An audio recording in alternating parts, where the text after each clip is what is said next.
ಎಲ್ಲರಿಗೂ ನಮಸ್ಕಾರ. ಸರಸ್ವತಿ ಸರಳ ಅಡುಗೆಗೆ ಸ್ವಾಗತ. ಬರ್ರಿ, ಇವತ್ತಿನ ವಿಡಿಯೋದೊಳಗೆ ನಾವು ದಾವಣಗೆರೆಗೆ ಹೋದ್ವಿ ಅಂದ್ರೆ ಪ್ರಸಿದ್ಧವಾದ ಬೆಣ್ಣೆ ದೋಸೆ ತಿನ್ನಲಾರ್ದ ಬರೋಂಗಿಲ್ಲ. ಅಂದ್ರೆ ದಾವಣಗೆರೆ ಒಳಗೆ ಬೆಣ್ಣೆ ದೋಸೆ ಭಾಳ ಪ್ರಸಿದ್ಧ ಅದು ನೋಡ್ರಿ. ಅದೇ ಬೆಣ್ಣೆ ದೋಸೆ ಹಿಟ್ಟು ನಾವು ಮನೆಯೊಳಗೆ ಮಾಡಿಕೊಂಡು ಅಗದಿ ಆರಾಮಾಗಿ ಎಷ್ಟು ಬೇಕು ಅಷ್ಟು ತಿನ್ಬೋದು. ಯಾಕಂದ್ರೆ ಹೋಟೆಲ್ಗೆ ಹೋದ್ರೆ ಇಷ್ಟಂತ ಲಿಮಿಟ್ ಇರ್ತದೆ. ಮನೆಯೊಳಗಾದ್ರೆ ನಾವು ಬೇಕಾದಷ್ಟು ಬೆಣ್ಣೆ ದೋಸೆ ಮಾಡ್ಕೊಂಡು ತಿನ್ಬೋದು, ಅಷ್ಟು ಟೇಸ್ಟ್ ಆಗ್ತಾವೆ. ಮತ್ತು ಈ ಹಿಟ್ಟು ಒಮ್ಮೆ ನಾವು ಮಾಡಿಟ್ಕೊಂಡು ಅಂದ್ರೆ ಬರೀ ಬೆಣ್ಣೆ ದೋಸೆ ಅಷ್ಟಲ್ಲ, ಹಿಂಗೆ ಮಸಾಲೆ ದೋಸೆ ಮಾಡ್ಕೋಬೋದು, ಸೆಟ್ ದೋಸೆ ಮಾಡ್ಕೋಬೋದು, ಎಲ್ಲನೂ ಏನದ ಮನೆಯೊಳಗೆ ಬೇಕಂದ್ಕೊಳ್ಳೇನೆ ಮಾಡ್ಕೋಬೋದು. ಅಷ್ಟು ಟೇಸ್ಟ್ ಆಗ್ತದೆ ಮತ್ತು ಈಜಿಯಾಗಿ ಹಿಟ್ಟು ಮಾಡ್ಕೋಬೋದು. ಅದನ್ನು ಹೆಂಗೆ ಮಾಡಿದೆ, ಏನೇನು ಸಾಮಾನು ಬೇಕಂಬೋದನ್ನು ಈ ವಿಡಿಯೋದೊಳಗೆ ಈಗ ನೋಡ್ಕೊಂಬರೋಣ ಅಂತ.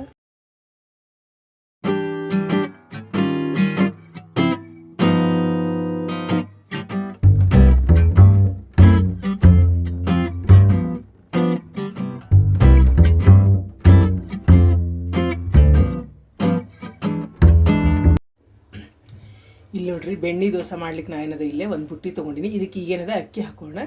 ಅಕ್ಕಿ ಏನದ ನಾ ಇಲ್ಲೇ ಮೊದಲಿಗೆ ಸೋನಾ ಮೊಸರು ಅಕ್ಕಿ ತೊಗೊಳಿಕತ್ತೀನಿ ನೋಡ್ರಿ. ಇವನ್ನ ಅನ್ನ ಮಾಡ್ತೀವಲ್ಲ ಅದನ್ನ ಅಕ್ಕಿ ತೊಗೊಳಿಕತ್ತೀನಿ. ಇದೇನದ 3 ಬಟ್ಲು ತೊಗೊಳಿಕತ್ತೀನಿ. ಈಗ ಒಂದಾಗ್ಯದ, ಇದು 2, ಇದು ನೋಡ್ರಿ 3 ಏನದ ಸೋನಾ ಮೊಸರು ಅಕ್ಕಿ ತೊಗೊಂಡಿನಿ ನಾನು. ಇದೇನದ 1 ಬಟ್ಲು ರೇಷನ್ ಅಕ್ಕಿ ತೊಗೊಂಡಿನಿ ನೋಡ್ರಿ. 3 ಬಟ್ಲು ಸೋನಾ ಮೊಸರು ತೊಗೊಂಡಿನಿ, 1 ಬಟ್ಲು ರೇಷನ್ ಅಕ್ಕಿ ಇದಕ್ಕೆ ಹಾಕ್ಲಿಕತ್ತೀನಿ. 1/4 ಬಟ್ಲು ಏನದ ಕಡಲೆಬೇಳೆ ಹಾಕ್ಲಿಕತ್ತೀನಿ. 1 ಚಮಚ ಮೆಂತ್ಯ ಹಾಕ್ಲಿಕತ್ತೀನಿ. ಇಲ್ಲೇ 1 ಚಮಚದಷ್ಟು ತೊಗರಿಬೇಳೆ ತೊಗೊಂಡಿನಿ. ಇಲ್ಲೇ 1 ಬಟ್ಲು ಉದ್ದಿನ ಬೇಳೆ ತೊಗೊಂಡಿನಿ. ಉದ್ದಿನ ಕಾಳು ತೊಗೊಂಡಿನಿ, ಬ್ಯಾಳೆ ಇದ್ರೆ ಬ್ಯಾಳೆನೂ ತೊಗೋಬೋದು ನೋಡ್ರಿ. 4 ಬಟ್ಲು ಅಕ್ಕಿಗೆ ನಾನು 1 ಬಟ್ಲು ಏನದ ಉದ್ದಿನ ಬೇಳೆ ತೊಗೊಂಡಿನಿ, 1/4 ಬಟ್ಲು ಕಡಲೆಬೇಳೆ ತೊಗೊಂಡಿನಿ, 1 ಚಮಚ ಇದನ್ನು ತೊಗೊಂಡಿನಿ, ಏನಂದ್ರೆ ತೊಗರಿಬೇಳೆ ತೊಗೊಂಡಿನಿ, 1 ಚಮಚ ಮೆಂತ್ಯ ಕಾಳು ತೊಗೊಂಡಿನಿ. ಈಗ ಇವನ್ನೇನದು ಸ್ವಚ್ಛಗೆ ತೊಳ್ಕೊಂಬರೋಣ ಅಂತ. ಇಲ್ಲಿ ನೋಡ್ರಿ, ಅಕ್ಕಿ ಎಲ್ಲ ಏನದ ಅಕ್ಕಿ ಬ್ಯಾಳೆ ಎಲ್ಲ ತೊಳ್ಕೊಂಬಂದಿನಿ. ನಾ ಅದು ಬುಟ್ಟಿ ಸಣ್ಣದಾಗ್ತಂತ ಮತ್ತು ಬೇರೆ ಪಾತ್ರೆಗೆ ಹಾಕ್ಕೊಂಡಿನಿ. ಇದನ್ನೇನದ 5 ರಿಂದ 6 ತಾಸು ನೆನೆಲಿಕ್ಕೆ ಬಿಡೋಣ. ಇಲ್ಲೇ ಒಂದು ಬುಟ್ಟಿಗೆ ನಾ ಏನದ ಮಂಡಕ್ಕಿ ಹಾಕೊಳ್ತೀನಿ. ಯಾವ ಬಟ್ಲಲ್ಲಿ ಅಕ್ಕಿ ತೊಗೊಂಡಿದ್ದೆ ಅದರಲ್ಲೇನದ 2 ಮಂಡಕ್ಕಿ ಹಾಕೋಬೇಕಾಗ್ತದೆ. 2 ಬಟ್ಲ ಮಂಡಕ್ಕಿ ಹಾಕೋಬೇಕಾಗ್ತದೆ. ಇದು ನೋಡ್ರಿ 2 ಬಟ್ಲ. ಇವನ್ನ ನೀವು ಹಿಟ್ಟು ರುಬ್ಬೋ ಮುಂದೆ ಅಂದರೆ ಅಕ್ಕಿ ರುಬ್ಬೋ ಮುಂದೆ ಒಂದು ಅರ್ಧ ಗಂಟೆ ನೆನೆ ಹಾಕಿದ್ರೆ ಸಾಕಾಗ್ತದೆ. ಇಲ್ಲ ನಾ ಅಳ್ತೀನಿ, ನಿಮ್ಗೆ ತೋರಿಸಿಟ್ಟೇನೆ. ಈಗ ನೋಡ್ರಿ, ನೆಂದಾವಿಗೂ ಅಕ್ಕಿ ಬ್ಯಾಳಿ ಎಲ್ಲ ನೆಂದಾವ. ಇಲ್ಲಿನ ನಾನು ಮಂಡಕ್ಕಿಗೆ ನೀರು ಹಾಕಿಡ್ಲಿಕ್ಕತ್ತೀನಿ.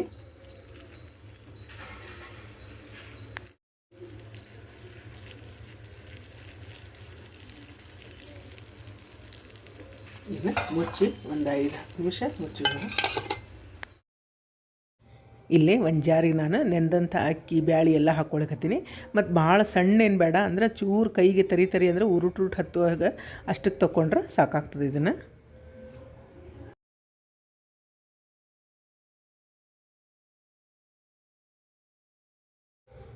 ಈಗಿಲ್ಲೇ ಇನ್ನೊಂದು ಒಬ್ಬಿನೂ ಹಾಕ್ಕೊಂಡು ಈಗ ನಾನೇನದ ಮಂಡಕ್ಕಿನೂ ಹಾಕ್ಕೊಂಡಿದ್ರ ಜೊತೆ ರುಬ್ಕೊಳಕತ್ತೀನಿ.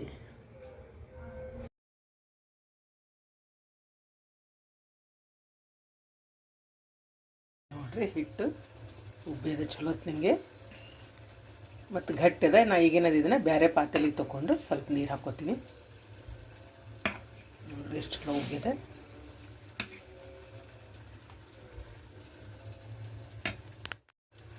ಇಲ್ಲೇ ಹಿಟ್ಟು ನಾ ಬೇರೆ ಪಾತ್ರೆಲಿಗೆ ತೊಗೊಂಡೆ. ಇದಕ್ಕೇನದ ಈಗ ರುಚಿಗೆ ತಕ್ಕಷ್ಟು ಉಪ್ಪು ಹಾಕೋಣ. 1 ಚಮಚ ಏನದ ಸಕ್ಕರೆ ಹಾಕ್ತೀನಿ. ಈಗ ಸ್ವಲ್ಪ ನೀರು ಹಾಕಿ ಕೈ ಆಡಿಸ್ಕೊಂಡಿದ್ದೀನಿ ಸ್ವಲ್ಪನಿಗೆ. ಇಲ್ಲಿ ಚಟ್ನಿಗೆ ಮೊದಲೇನದ ಜಾರಿಗೆ ಕೊಬ್ಬರಿ ಹಾಕೋಣ.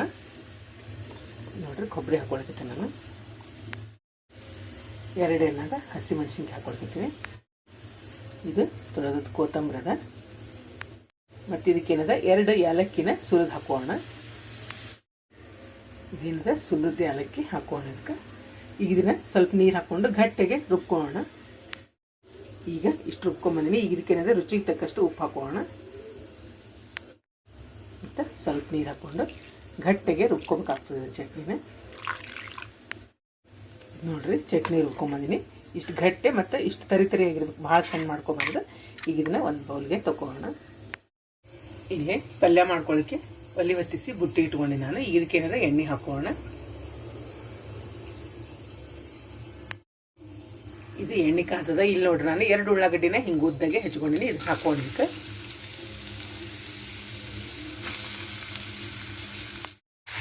ಈಗ ಇದಕ್ಕೆ ಒಂದು ಅರ್ಧ ವಾಟಗಾದಷ್ಟು ನೀರು ಹಾಕೋಣ. ನೀರೊಳಗೆ ಏನದ ಬೇಯಬೇಕಾಗ್ತದೆ ಉಳ್ಳಾಗಡ್ಡಿ. ಇಲ್ಲಿ ನೋಡ್ರಿ ಉಳ್ಳಾಗಡ್ಡಿ ಎಲ್ಲ ಏನದ ನೀರಾಗಿ ಬೆಂದಾವು. ಈಗ ಇದಕ್ಕೇನದ ಬೇಯಿಸ್ಕೊಂಡಂತ ಆಲೂಗಡ್ಡಿನ ಹಾಕ್ಲಿಕ್ಕತ್ತೀನಿ. ನಾನು 4 ಆಲೂಗಡ್ಡೆ ಬೇಯಿಸ್ಕೊಂಡಿನಿ. ಇದನ್ನೇನದ ಇದಕ್ಕೆ ಹಾಕ್ಲಿಕ್ಕತ್ತೀನಿ. ಈಗ ನೋಡ್ರಿ ಇಲ್ಲೇ ಚಟ್ನಿ ಮತ್ತು ಪಲ್ಯ 2 ರೆಡಿ ಆದವು. ಇದೇನು ವಿಶೇಷ ಅಂದ್ರೆ ಇದಕ್ಕೇನು ಹಳದಿ ಹಾಕಂಗಿಲ್ಲ ಮತ್ತು ಖಾರ ಹಾಕಿರಂಗಿಲ್ಲ, ಹಿಂಗಿರ್ತದೆ ಇದು ಬೆಣ್ಣೆ ದೋಸೆ ಜೊತೆ. ಮತ್ತು ಈ ಚಟ್ನಿಗೆ ಏನದ ಏಲಕ್ಕಿ ಹಾಕ್ತೀವಿಲ್ಲ, ಅದ್ರ ಫ್ಲೇವರನ್ನು ಭಾಳ ಟೇಸ್ಟ್ ಇರ್ತದೆ. ಇವೆರಡು ರೆಡಿ ಆದ್ವು. ಈಗ ದೋಸೆ ಮಾಡ್ಕೊಳ್ಳೋಣಂತ. ಇಲ್ಲೇ ಹಂಚ್ಕಾದದ. ಈಗ ನೋಡ್ರಿ ದೋಸೆ ಹಾಕೋಣ. ಈ ಹಿಟ್ಟೇನದ ಸ್ವಲ್ಪ ನೀರಿದ್ರೆ ಚಲೋ ಆಗ್ತದೆ, ಭಾಳ ಗಟ್ಟಿ ಮಾಡ್ಕೋಬಾರ್ದು. ಹಿಂಗೆ ಹಾಕಿದೊಳಗೆ ತಾನೇ ಸ್ಪ್ರೆಡ್ ಆಗ್ಬೇಕು ನೋಡ್ರಿ, ಹಿಂಗಿರ್ಬೇಕು. ಸ್ವಲ್ಪ ಹಿಂಗೆ ಮಾಡೋಣ. ಮತ್ತು ಭಾಳ ತೆಳ್ಳಗೂ ಮಾಡ್ಕೋಬಾರ್ದು, ಇಷ್ಟು ಕರೆಕ್ಟ್ ಅದ. ಒಂಚೂರು ಮ್ಯಾಲೆ ಇದು ನೋಡ್ರಿ ಮ್ಯಾಲೆಲ್ಲ ಸ್ವಲ್ಪ ಬೆಂದಂಗೆ ಆದಮೇಲೆ ಒಮ್ಮೆ ತಿರುಗಿ ಹಾಕಿ ಮತ್ತು ತೆಗೆದ್ಮೇಲೆ ಇನ್ನೊಮ್ಮೆ ಹೊಳಿಸಿ ಹಾಕಿಂದ ಅವಾಗ ಬೆಣ್ಣೆ ಹಾಕೋಬೇಕಾಗ್ತದೆ. ಮತ್ತು ಇದಕ್ಕೇನದ ಹಂಚು ಭಾಳ ಚಲೋ ಕಾದಿರ್ಬೇಕಂದ್ರೆ ಕೆಳಗೇನದ ಚಲೋತ್ನಂಗೆ ರೋಸ್ಟ್ ಆಗ್ತದೆ. ಇದಕ್ಕೆ ಹಿಂಗೆ ಆಮೇಲೆ ಹಿಂಗೇನದ ಫುಲ್ಲು ಹೋಲ್ ಬರ್ಬೇಕು ನೋಡ್ರಿ. ಇದು ಅಂದ್ರೆ ಹಿಟ್ಟು ಭಾಳ ಚಲೋ ಹುಳಿ ಬಂದಿರಬೇಕು, ಉಬ್ಬಿ ಬಂದಿರಬೇಕು. ಇದಕ್ಕೆ ನಾ ಸೋಡಾ ಹಾಕಿಲ್ಲ ಏನಿಲ್ಲ, ಹಿಟ್ಟು ಭಾಳ ಚಲೋ ಉಬ್ಬಿ ಬಂದದ. ಹಿಂಗೇನದ ಇದು ಫುಲ್ಲು ಹೋಲಾಗಿ ಬರ್ಬೇಕು ನೋಡ್ರಿ ಇದು ಬೆಣ್ಣೆ ದೋಸೆ. ಈಗ ಒಂದು ಸ್ವಲ್ಪ ಬೆಂದದಿದ್ದು ಇದೇನದ ಮೇಲೆ ಮೊದಲು ಒಮ್ಮೆ ಹೊಳಸಿ ಹಾಕೋಣ. ಆಮೇಲೆ ತೆಗೆದ್ಮೇಲೆ ಬೆಣ್ಣೆ ಹಾಕೋಣ. ಇದಕ್ಕೆ ನೋಡ್ರಿ ಎಷ್ಟು ಹೋಲಾಗಿ ಬಂದದ. ಕಲರ್ ಎಷ್ಟು ಚಲೋ ಬಂದದ ನೋಡ್ರಿ.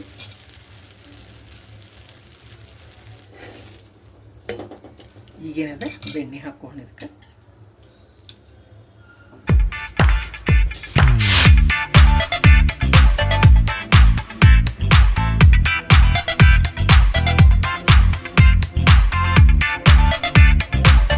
ಬೆಣ್ಣೆ ದೋಸೆ ಅಂದರೆ ಸ್ವಲ್ಪ ಬೆಣ್ಣೆ ಜಾಸ್ತಿ ಇದ್ರೆ ಚಲೋ ಅನಿಸ್ತದೆ ನೋಡ್ರಿ. ಬೆಣ್ಣೆಲ್ಲ ಕರಗಿದೆ. ಈಗ ತಕ್ಕೊಂಡು ನೋಡ್ರಿ ಇದನ್ನು. ಸೇಮ್ ಹಂಗೆ ಬಂದದ ನೋಡ್ರಿ. ಬೆಣ್ಣೆ ದೋಸೆ ಹೆಂಗೆ ಮಾಡ್ತಾರೆ ಹೋಟೆಲ್ನಾಗ ತಿಂದಿರ್ಬೋದು, ಸೇಮ್ ಹಂಗೆ ಕಲರು ಹಂಗೆ ಬಂದದ. ಈಗ ಇದನ್ನೇನದ ತಗೋಣ. ಇಲ್ಲೇ ಇನ್ನೊಂದು ಹಾಕಿ ತೋರಿಸ್ತೀನಿ. ಕೆಳಗೇನೋ ಸ್ವಲ್ಪ ಮೊದಲ ಎಣ್ಣೆ ಹಾಕೋಣ.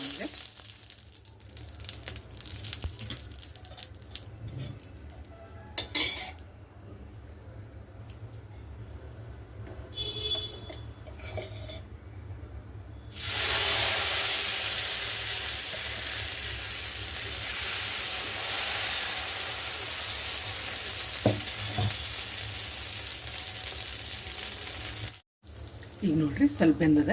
ಇಲ್ಲ ನಾನೀಗ ಬೆಣ್ಣೆ ಹಾಕ್ಲಿಕ್ಕತ್ತೀನಿ. ಇದೇನದ ಕೊಂಡದ ಬೆಣ್ಣೆ ಅದ. ಮೊದ್ಲಿಗೆ ಹಾಕಿದ್ದು ನಾನು ಮನಿ ಬೆಣ್ಣೆ ಹಾಕೀನಿ. ಈಗ ಇದು ಕೊಂಡದ ಬೆಣ್ಣೆ ಹಾಕ್ಲಿಕ್ಕತ್ತೀನಿ ನೋಡ್ರಿ.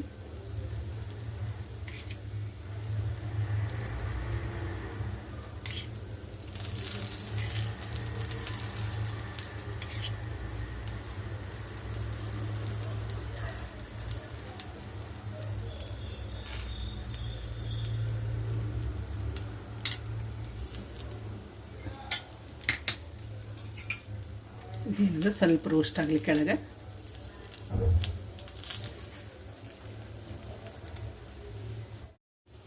ಈಗ ತಗೊಂಡು ನೋಡ್ರಿ ಎಲ್ಲ ರೋಸ್ಟ್ ಆಗ್ಯದ. ಇಷ್ಟು ಕರೆಕ್ಟ್ ಬಂದದಗ್ದಿ.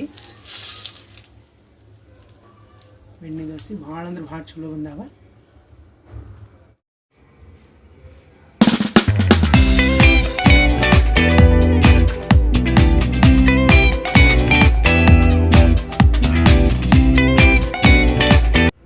ನೋಡಿದ್ರಲ್ಲ ಬೆಣ್ಣೆ ದೋಸೆ ಮಾಡೋದು ಎಷ್ಟು ಈಜಿ ಅದ ಮತ್ತು ಭಾಳ ಅಂದ್ರೆ ಭಾಳ ಟೇಸ್ಟ್ ಆಗ್ತಾವೆ. ಈ ಚಟ್ನಿ ಪಲ್ಯ ದಾವಣಗೆರೆಗೆ ಹೋದವ್ರು ಯಾರು ಹಂಗೆ ಬರೋಂಗಿಲ್ಲ, ಯಾಕಂದ್ರೆ ಬೆಣ್ಣೆ ದೋಸೆ ತಿಂದ ಬರ್ತಾರೆ ನೋಡ್ರಿ. ಅಷ್ಟು ಪ್ರಸಿದ್ಧಲ್ಲಿ ದಾವಣಗೆರೆ ಒಳಗೆ. ಮತ್ತು ಇವು ನೋಡ್ರಿ ಮನ್ಯಾಗ ಮಾಡಿದ ಸತ್ಯಕ್ಕೆ ಹೋಟೆಲ್ಗಿಂತ ಚಲೋ ಆಗ್ಯಾವ ಮತ್ತು ಫ್ರೆಶ್ ಆಗಿ ಮನೆಯೊಳಗೆ ಅಗ್ದಿ ನಾವು ಸರಳಾಗಿ ಮಾಡ್ಕೋಬೋದು. ಈ ಹಿಟ್ಟು ಏನದು ನಿಮ್ಗೆ ಉತ್ತಪ್ಪ ಮಾಡ್ಕೋಬೋದು, ಅಂದರೆ ಸೆಟ್ ದೋಸೆ ಅಂತಾರಲ್ಲ ಅದನ್ನು ಮಾಡ್ಕೋಬೋದು, ಪೇಪರ್ ದೋಸೆ ಮಾಡ್ಕೋಬೋದು. ಹಿಂಗೇನದ ಬೆಣ್ಣೆ ದೋಸೆನೂ ಮಾಡ್ಕೋಬೋದು. ಭಾಳ ಅಂದ್ರೆ ಭಾಳ ಟೇಸ್ಟ್ ಆಗ್ತಾವೆ. ನಿಮ್ಮ ಮನೆಯೊಳಗೆ ನೀವು ಒಮ್ಮೆ ತಪ್ಪದೆ ಟ್ರೈ ಮಾಡಿರಿ. ಈ ವಿಡಿಯೋ ನಿಮಗೂ ಎಲ್ಲ ಇಷ್ಟ ಆಗಿದೆ ಅಂದ್ಕೊಂಡಿನಿ. ಮತ್ತೊಂದು ಸಾಂಪ್ರದಾಯಿಕ ಅಡುಗೆಯೊಂದಿಗೆ ಭೇಟಿಯಾಗೋಣಂತ. ಶ್ರೀರಾಮ ಸಮರ್ಥ.